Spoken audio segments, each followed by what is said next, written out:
Miaravatsika rehetra zany am'ty mahita an'ity vidéo ty iresaka ny am'le macro farany zay tsy nataontsika zany sika. Voalohany indrindra aloha zany le partie hoe penser comme une économiste, ny dikan'izany zany de hoe ahoana zany tokony économiste zany.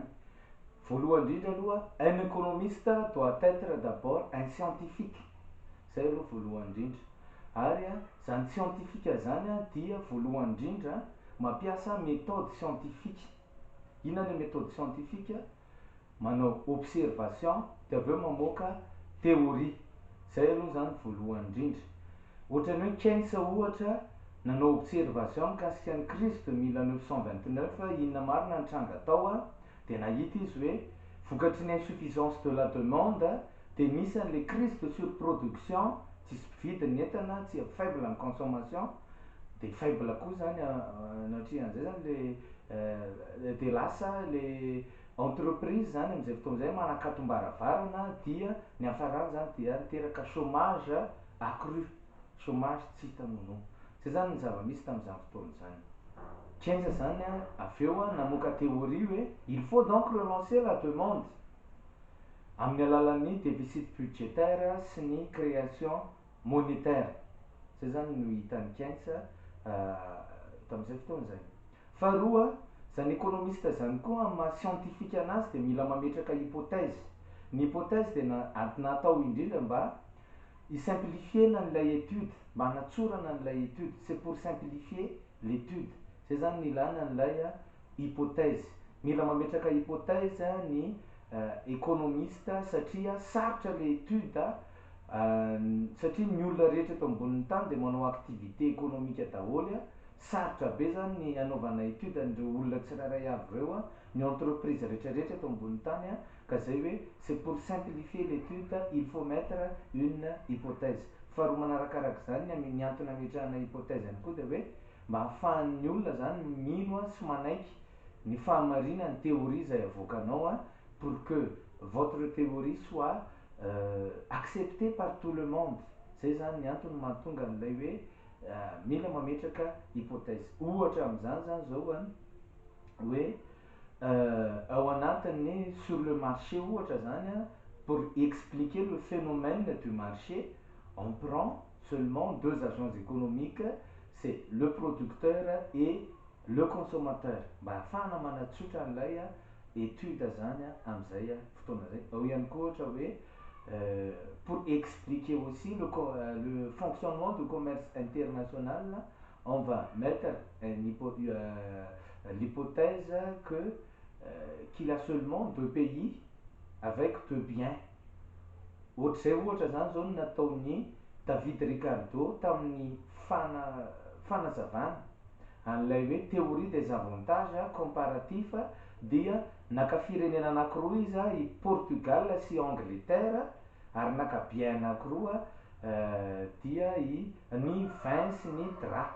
Reo zany no ohatra nyraisin'ny David Ricardo ka nanazavany hoe ny mila ilaina zany libre échange, zany hoe ny firenena tsirairay avy de mila se spécialiser amina produit anankiray de mi-abandonner les autres produits, fa mi-importer zany an'ireo les autres produits ireo de izy mi se spécialiser am'le produit anankiray de les autres pays ihany koa zany mi-importer ny produit-any io firenena io, de zay le libre échange mahazo tombony daholo ny rehetrarehetra satria ilay bien dia vidiana à moindre coût daholo ary misy karazany be da be.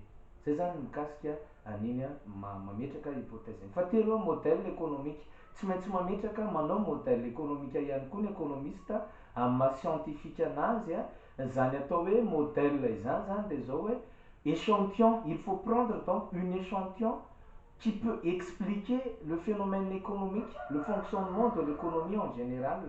Donc mila mametraka zany mazava ho azy ny modèle économique ndraitrarehetra. Ohatra zany zao hoe be da be zany zao ny modèle économique zany zao raha tsy tenitsika ohatra zany zao hoe ny modèle sur le marché ohatra zany zao misy zany zao modèle économique anankiray natao hoe offreur sy demandeur ihany no agent économique misy zany eto amin'izao tontolo zao dia modèle zay comportement consommateur eo zany ny étudiena, de iny zany comportement consommateur rehetra eto amin'izao tontolo zao ny ohatrizay koa ny producteur na producteur na inona producteur na inona dia simplifiena amizay modèle de marché zay. Zay zany ohatra zany zao ny modèle économique zay ampiasaina zany manerana ny ho an'ny économiste mazava ho azy. Zay mikasika an'iny partie anankiray iny. Partie anankiray hafa indray ihany koa de ilay hoe analyse normative sy analyse positive zay iainan'ny économiste zany rehefa manao an'izay analyse économique zay. Analyse positive ve sa analyse normative. Voalohany indrindra aloha zany de iny aloha ny atao hoe analyse positive. Ny atao hoe analyse positive zany dia tsy inona fa analyse descriptive, zany hoe midécrire phénomène fotsiny, mitantara le phénomène, milaza hoe zao io de zao ny antony mahatonga an'io de zao ny mety fiantraikan'ity zavatra ity rehefa avy eo. Fa ny analyse normative kosa dia miporter jugement de valeur, zany hoe mitondra jugement de valeur ny analyse normative, zany hoe miteny zany hoe tsy mety ty zavatra ty na mety ty zavatra ty. Exemple ray lehibe zany azontsika resahana zany ohatra ao anatin'izany de hoe ny analyse positive ohatra de miresaka ny midécrire ny fandehan'ny politique économique anankiray. Araka ny efa nianarantsika ohatra hoe pour lutter contre l'inflation il faut adopter la politique monétaire. De ahoana mécanisme an'izay politique monétaire zay, midécrire an'izay fotsiny zany ny analyse positive. De ohatra zany tsika miteny hoe atao zay ampihenana ny masse monétaire en circulation amin'ny alalan'ny augmentation de taux directeur, encadrement de crédit, augmentation de taux de réserve obligatoire, sisa atao zany zay ampiakarana ny nireny taux sy ny tariny reny zany mba ampihenana ny masse monétaire en circulation de miena ny inflation. Midécrire an'izay fotsiny zany ny ataon'ny analyse positive. Fa ny analyse normative kosa zany de miporter jugement de valeur, ahoana ny efficacité an'izany, satria raha manao an'izany politique monétaire zany ianao de iena masse monétaire de mety hiteraka chômage zany, fa mety tsy havita lutter contre l'inflation en course, ohatra zany zavatra rehetrarehetra tenenitsika zany ka mazava ho azy zany zay miporter jugement de valeur ohatr'izay zany ny analyse normative. Ka andray sujet anankiray zany zao tsika, le sujet zany de hoe après avoir expliqué l'analyse positive et l'analyse normative, l'analyse positive et l'analyse normative, virgule,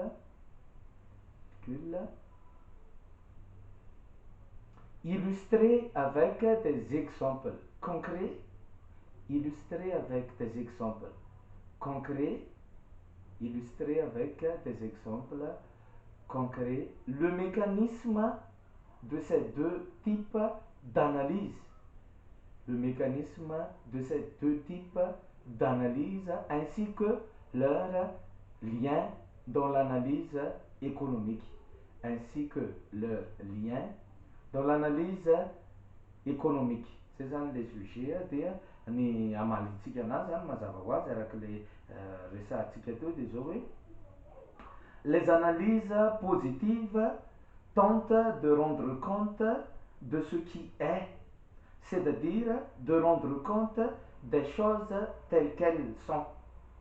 Point. En ce sens, l'économie positive est une analyse descriptive. Point.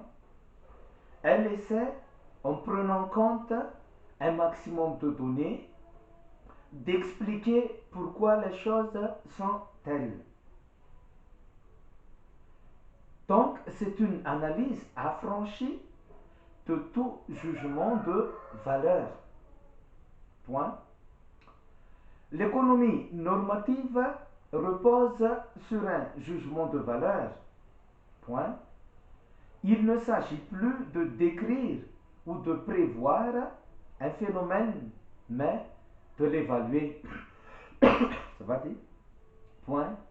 Ainsi, par exemple, l'économie positive se contentera de l'évaluer, de décrire plutôt ce qu'elle est, à faire que les phrases.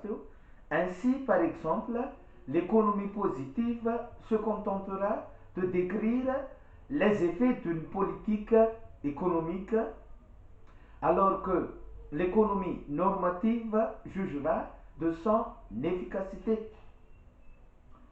John Neville Keynes, le père de Keynes, le père de John Maynard Keynes, explique d'ailleurs que l'économie normative traite de l'idéal par opposition à l'économie positive qui traite du réel. Bon, lien entre les deux analyses dans l'analyse économique, c'est aussi Milton Friedman les conclusions de l'économie positive, positive débouchent sur des questions normatives. C'est aussi Milton Friedman. C'est aussi oui. Les décisions politiques reposent toujours sur une prévision des conséquences qu'il aura à faire une chose, plutôt qu'une autre prévision basée, implicitement ou non, sur l'économie positive. Nous avons mas zava-hoazy zany a ny ianao rehefa manao jugement de valeur amin'ny alalan'le économie normative zany dia tsy maintsy se baser amina description hoentin'le économie positive. Zay ny ifandraisany zany raha fitinina ireo type d'analyse économique ireo. Zay zany mikasika an'iny. Farany a iverina kely indray amin'ny resaka microéconomie satria nisy nangataka zany zay zavatra zay hoe tadidio fa ny atao hoe rehefa inona moa le hoe courbe de consommation revenu na hoe courbe de niveau de vie koa ny ilazana azy dia tsy inona fa le rehefa manontany zany izy hoe omeo zay courbe de consommation revenu zay dia rehefa le manao an'le Lagrange ianao an'le mitady x étoile sy y étoile zany dia rehefa manao an'le Lagrange ianao dia mahazo an'le 3 équation dia manao an'le 1 sur 2 rehefa avy eo première équation divisé par deuxième équation dia ny résultat azo amin'igny no équation, iny zany no courbe de niveau de vie na le ataontsika hoe courbe de consommation revenu. Ohatra le hoe y égale xpx sur 2py ohatra, zay zany zao le courbe de niveau de vie. Ny courbe d'Engel indray kosa dia soloinao iny rehefa mitady x étoile sy y étoile amizay zany ianao dia le résultat amin'ny 1 sur 2 le hoentina amin'ny troisième équation dia hainao tsara zay zavatra zay dia zay le troisième équation zay mamoaka x étoile ianao sy y étoile fa ny revenu tsy soloina fa ny px sy ny py ihany zany ny soloina ka ny courbe d'Engel zany dia hoanina bien anankiroa zay mahasamy hafa azy hoan'ny raha mihoatra ny amin'ny courbe de niveau de vie. Ny courbe de niveau de vie zany mazava ho azy dia courbe anankiray ihany hoana bien ensemble de bien anankiroa le hoan'le panier zany fa ny courbe d'Engel kosa zany hoan'ny bien tsirairay avy dia samy manana courbe d'Engel tsirairay avy x sy y fa x zany en fonction ny revenu ary y ihany koa en fonction ny revenu. Zay zany ny fandehan'iny anankiray iny. Farany dia farany zany mikasika an'ilay comptabilité amin'le resaka salaire dia zao ny enregistrement na salaire manao fiche de paie ianao aloha. Manao fiche de paie ianao dia ny salaire brut zany no ataonao voalohany dia calculenao aveo le retenu salarial. Inona moa le retenu salarial? Le retenu salarial zany dia tsy inona fa CNAPS, montant CNAPS zay alaina 1% salarié amin'ny salaire brut azafady, ny OSI zay 1% ny salaire brut sy ny IGR ny impôt sur le revenu zay efa omeny ao dia mety misy opposition ihany koa ao na misy ihany koa avance sur salaire dia atambatra zay retenu zay dia le salaire brut analana an'izay retenu salarial zay manome salaire net dia vita zay dia manao indray ianao micalculer ny cotisation patronale dia calculenao ny CNAPS alohan'ny entreprise zay 13% amin'le salaire brut sy OSI ny supporter ny entreprise 5% ny salaire brut de zay ny cotisation patronale. Avy eo reo anankiroa reo a enregistrenao.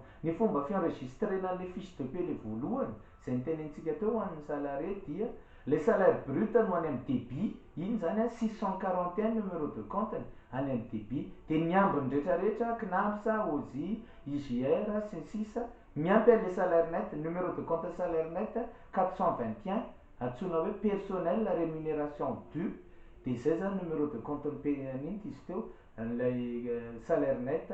Reny zany ny ataonao any amin'ny crédit, averiko ny any amin'ny crédit zany a classe 4 rehetrarehetra 421 de 431 432 431 zany CNAMS, 432 OSI de ny 440 ngamba izy raha tsy diso ny impôt sur le revenu de raha mbola misy koa ny avance sur salaire sisa de amin'ny classe 4 ihany jerenao. Reny zany nataonao anaty crédit.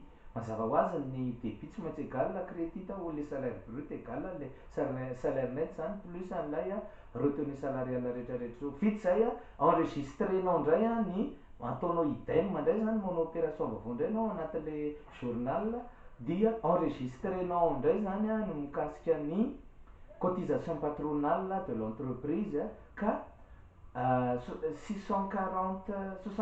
tsy tadidiko izay ny CNAMS any amin'ny débit dia 64 tsy tadidiko koa izay ny OSI ao amin'ny débit, de ny aty amin'ny crédit averinao le 431 ny montant zany montant an'le CNAMS ny cotisation patronale de montant ny OSI ny cotisation patronale zay ny amin'ny débit, de aty amin'ny crédit le miverina le 431 CNAMS 432 OSI. Zany hoe reo zany mazava ho azy sady CNAMS sy OSI ny aty amin'ny débit, CNAMS sy OSI koa ny aty amin'ny crédit, fa le numéro de compte ny samy hafa, le aty amin'ny débit classe 6, le aty amin'ny crédit classe 4. Ny montant de montant le OSI sy CNAMS izay ao anatin'ilay cotisation patronale zay no calculena teo aloha. Zay zany fa de mirary atsika bonne chance daholo amin'ny examen raky izy malala ao amin'ny tompo de eto ambavaka Mandrakarivo ty Raramangy ty dia ary amin'ny rendez-vous manaraka